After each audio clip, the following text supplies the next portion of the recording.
எந்த ஒரு விஷயம் தெரியாம யார்கிட்டயும் பேசிடாதீங்க. நமக்கு வாழ்க்கையில நெறைய பிரச்சனைகள் இருக்கும். ஆனா, அது எல்லாத்த விட ரொம்ப முக்கியமான பிரச்சனை என்னன்னா, ஒருத்தர்ட்ட எப்படி போய் பேசுறதுன்னு தெரியாம இருக்கிறது தான். இந்த ஆண்டவன் கட்டளை அப்படின்னு விஜய் சேதுபதியோட படம் பார்த்தேன். அதுல அந்த படத்துல தன்னோட பாஸ்போர்ட்ல இருக்க ஒரு சின்ன பிரச்சனை அவங்க ஒய்ஃபோட நேம ரிமூவ் பண்ணணும். ஆனா அத டைரக்டா பாஸ்போர்ட் ஆபீசர்ட்ட போய் பேசாம நிறைய புரோக்கர்ட்ட ஐடியா கேட்டுட்டே இருப்பாங்க. ஒவ்வொருத்தவங்க ஒவ்வொரு ஐடியா கொடுத்துட்டே இருப்பாங்க. இதனால அவருக்கு மேலும் மேலும் பிரச்சனை தான் கிரியேட் ஆயிட்டே இருக்கும்.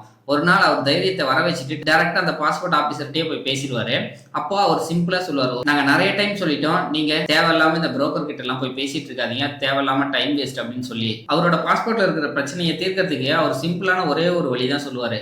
என்னன்னா, ஒரு ஃபார்ம் எழுதி கொடுங்க, 10 நாள்ல ஆட்டோமேட்டிக்கா ரிமூவ் ஆயிடும், உங்களோட பிரச்சனையும் சரியாயிடும் அப்படின்னு சொல்லி. இவ்வளவு சின்ன பிரச்சனைக்கு நம்ம இவ்வளவு நாள் அலைஞ்சிட்டு இருந்தோம். இந்த மாதிரி டைரக்டா யாருக்கிட்ட எப்படி பேசணுமோ அதை ஃபர்ஸ்டே நம்ம டைரக்டா பேசியிருந்தா இவ்வளவு நாள் நம்ம அலைஞ்சிருக்க தேவையில்ல, இவ்வளவு பயந்துருக்கவும் தேவையில்ல அப்படின்னு. இந்த ஆபீசர்கிட்ட போய் பேசுறதுக்கு அவருக்கு பயம் எப்படி ஸ்டார்ட் ஆயிருக்கும் அப்படின்னா, வெளியே இருக்கிறவங்க எல்லாருமே அந்த ஆபீசர் ரொம்ப ஸ்ட்ரிக்டானவர், அவர்கிட்ட யாருமே போய் பேசிட முடியாது, அவர் ரொம்ப திட்டுவாரு அப்படின்னு சொல்லி போர்ட்ரே பண்ணி வச்சிருப்பாங்க. அதனாலதான் அவர்கிட்ட டைரக்டா பேசாம இந்த மாதிரி புரோக்கர் சொல்றது, அதை பண்றது, இதை பண்றது, நிறைய டைம் வேஸ்ட் பண்ணிட்டே இருந்திருக்காரு. நீங்களும் உங்களோட லைஃப்ல ஏதாவது ஒன்று ஸ்டார்ட் பண்றீங்க, ஏதாவது ஒரு விஷயத்த ட்ரை பண்ணிட்டு இருக்கீங்கன்னா, எங்க பேசணும், எப்படி பேசணும், யார்கிட்ட பேசணும்ன்றத டைரக்டா பேசுங்க. அதை விட்டுட்டு இந்த மாதிரி அவங்க சொன்னாங்க இவங்க சொன்னாங்கன்னா அவங்களோட ஒப்பீனியனை எடுத்துக்கிட்டு அவங்களோட பாயிண்ட் ஆஃப் வியூல நீங்க யோசிச்சுட்டு உங்களோட டைமையும் உங்களோட எனர்ஜி வேஸ்ட் பண்ணிட்டு இருக்காதீங்க. இந்த உலகத்துல நம்ம வாழணும்னா இந்த பேச்சு திறமை ரொம்பவே முக்கியம். டிஎல் மேனேஜர், இந்த கட்சி தலைவர்கள்லாம் ரொம்ப ஃப்ளூயண்டா சூப்பரா பேசுறாங்களே, இவங்களுக்கெல்லாம் இந்த பேச்சு திறமை எப்படி வந்துச்சுன்னு யோசிச்சிருக்கீங்களா? இது எல்லாமே அவங்க பண்ண பிராக்டிஸால தான் வந்திருக்கு.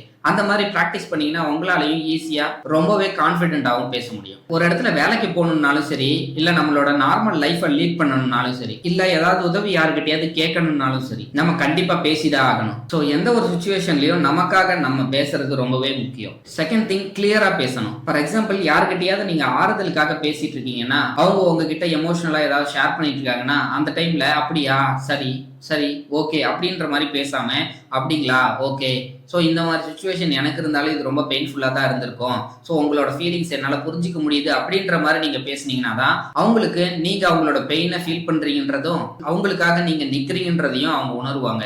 ஸோ இந்த மாதிரி நீங்கள் பேசும்போது தான் நீங்கள் அங்கேருந்து நகர்ந்து போன பிறகு கூட உங்களோட ப்ரெசன்ஸ் அங்கே இருந்துகிட்டே இருக்கும். நீங்கள் நோட் பண்ணியிருக்கீங்களா, சிலர்கிட்ட பேசும்போது திரும்ப திரும்ப அவங்க கிட்ட பேசணும்னு உங்களுக்கு தோணும், அடிக்கடி அவங்கள சந்திக்கணும்னு கூட தோணும். ஏன்னா அவங்க வே ஆஃப் கம்யூனிகேஷன் ஒரு எம்பத்தி கம்யூனிகேஷனா இருக்கும். நீங்க எந்த ஒரு விஷயத்த ஷேர் பண்ணியிருந்தாலும் அவங்க அதை ஃபுல்லா அப்சர்வ் பண்ணி அதுக்கு தகுந்த மாதிரி அவங்க ரிப்ளை பண்ணியிருப்பாங்க, உங்களோட ஃபீலிங்ஸ் புரிஞ்சிட்டு. ஆக்சுவலா ஒரு விஷயம் நோட் பண்ணி பாத்தீங்கன்னா, இங்க பேசுறதுக்கு எல்லாருமே ரெடியா இருக்காங்க. ஆனா ஒருத்தங்க பேசுறத கேட்டுட்டு அதை புரிஞ்சிட்டு பேசுறதுக்கு தான் இங்க யாருக்குமே பொறுமையும் இல்ல, சிலருக்கு அதை பத்தி தெரியவும் இல்லை. இந்த கம்யூனிகேஷன் அப்படிங்கிறது எப்பயுமே 2-வே கம்யூனிகேஷனா தான் இருக்கணும். பேசுறவங்க தெளிவா பேசணும், கேட்கறவங்க பொறுமையா கேட்கணும். அப்போதான் 2 பேருக்குள்ள இருக்கிற ஃபீலிங்ஸும் கரெக்டா மெயின்டைன் ஆகும். அதிகமா பேசும்போது சரி ஓகே இந்த மாதிரி வேர்ட்ஸ் எல்லாம் அதிகமா யூஸ் பண்ணாதீங்க. எப்பயுமே எல்லாத்தையுமே உங்களோட பாயிண்ட் ஆஃப் வியூல இருந்து மட்டும் யோசிக்காம சொல்றவங்களோட பாயிண்ட் ஆஃப் வியூல இருந்து யோசிச்சு பாருங்க. அப்பதான் அதோட உண்மைத்தன்மை தெரியும். நம்ம எப்படி பேசணும்ன்றது முக்கியம், அதை விட நம்ம யாருக்கிட்ட எப்படி பேசணும்ன்றது தான். உங்களுக்கு எவ்வளவு நாலேஜ் இருக்கோ அதே மாதிரியே கேட்கறவங்களுக்கும் அதே பாயிண்ட் ஆஃப் வியூல அதே நாலேஜோட கேட்பாங்கன்றது சொல்ல முடியாது. சிலருக்கு அவங்களுக்கு எப்படி சொன்னா புரியுமோ அந்த மாதிரி தான் சொல்லி புரிய வைக்கணும். யாருக்கிட்ட பேசுறீங்களோ அவங்களுக்கு தகுந்த மாதிரி தான் பேசணும். பேசும்போது வேர்ட்ஸை விட பிரசன்ஸ் அண்ட் பாடி லாங்குவேஜ் தான் ரொம்ப முக்கியம். ஏன்னா 25% தான் நம்ம பேசுற வேர்ட்ஸ் நம்மளை பிரசன்ட் பண்ணும். ரிமைனிங் இருக்க 75% நம்மளோட பாடி லாங்குவேஜ் தான் நம்மளை ப்ரொஜெக்ட் பண்ணும். ஏன்னா இந்த 7 செகண்ட் ரூல் எல்லாருக்கும் தெரிஞ்சிருக்கும்னு நினைக்கிறேன். பார்க்காதவங்க நம்ம வீடியோ ஒரு தடவை பார்த்துக்கோங்க. ஒரு பர்சன் இன்னொரு பர்சனை பார்த்த 7 செகண்ட்ல அவங்க எப்படிப்பட்டவன்றதை ஈஸியா ஜட்ஜ் பண்ணிடுவாங்க. நீங்க வாயை திறந்து ஒரு வார்த்தை கூட பேசணும்னு கூட அவசியம் இல்லை. உங்களோட way of look, way of body language, உங்களோட பிரசன்ஸ், உங்களோட ஐ கான்டாக்ட், இதை வச்சு ஈஸியா கணிச்சிருவாங்க. அதனால தான் சொல்றேன், நீங்க பேசுறதுக்கு முன்னாடியே நீங்க யாருன்றதை அவங்க டிசைட் பண்ணிருப்பாங்க. அதுக்கப்புறம் நீங்க எப்படி பேசுறீங்க, அவங்களை எப்படி அண்டர்ஸ்டாண்ட் பண்ணிக்கிறீங்க, நீங்க எப்படி ரிப்ளை பண்றீங்கன்றதை பொறுத்து தான் உங்ககிட்ட கண்டினியூவா அவங்க பேசுறதும் பேசாம போறதுலயும் இருக்கு. நீங்க பேசும்போது 50% ஆஃப் த டைம் ஆப்போசிட்ல இருக்கவங்க கண்ணை பார்த்து தான் பேசணும். இதுவே நீங்க கேட்கும்போது 75% ஆஃப் த டைம் அவங்களோட கண்ணை பார்க்கணும். நம்மளோட பாடி லாங்குவேஜ், ஃபேஷியல் எக்ஸ்பிரஷன், இந்த ஜென்டில் ஸ்மைல், நம்மளோட கான்ஃபிடென்ட் லெவல், இதுதான் மற்றவங்க நம்மளை ஞாபகம் வச்சுக்கிறதுக்கு ரொம்பவே ஹெல்ப் பண்ணும். நமக்கு நம்மளோட ஒர்த் என்னன்றது தெரியணும். இந்த விஷயத்தை எல்லாருமே எக்ஸ்பீரியன்ஸ் பண்ணியிருப்பீங்கன்னு நினைக்கிறேன். ஃபர்ஸ்ட் டைம் ஒரு பாட்டு கேட்டிருப்பீங்க, ஆனால் அந்த டைமில் அது உங்களுக்கு பிடிச்சிருக்காது. இந்த ட்ரெண்டுன்ற பேரில் சுற்றி சுற்றி எல்லா சோஷியல் மீடியாலும் அந்த பாட்டு வந்துக்கிட்டே இருந்திருக்கும்.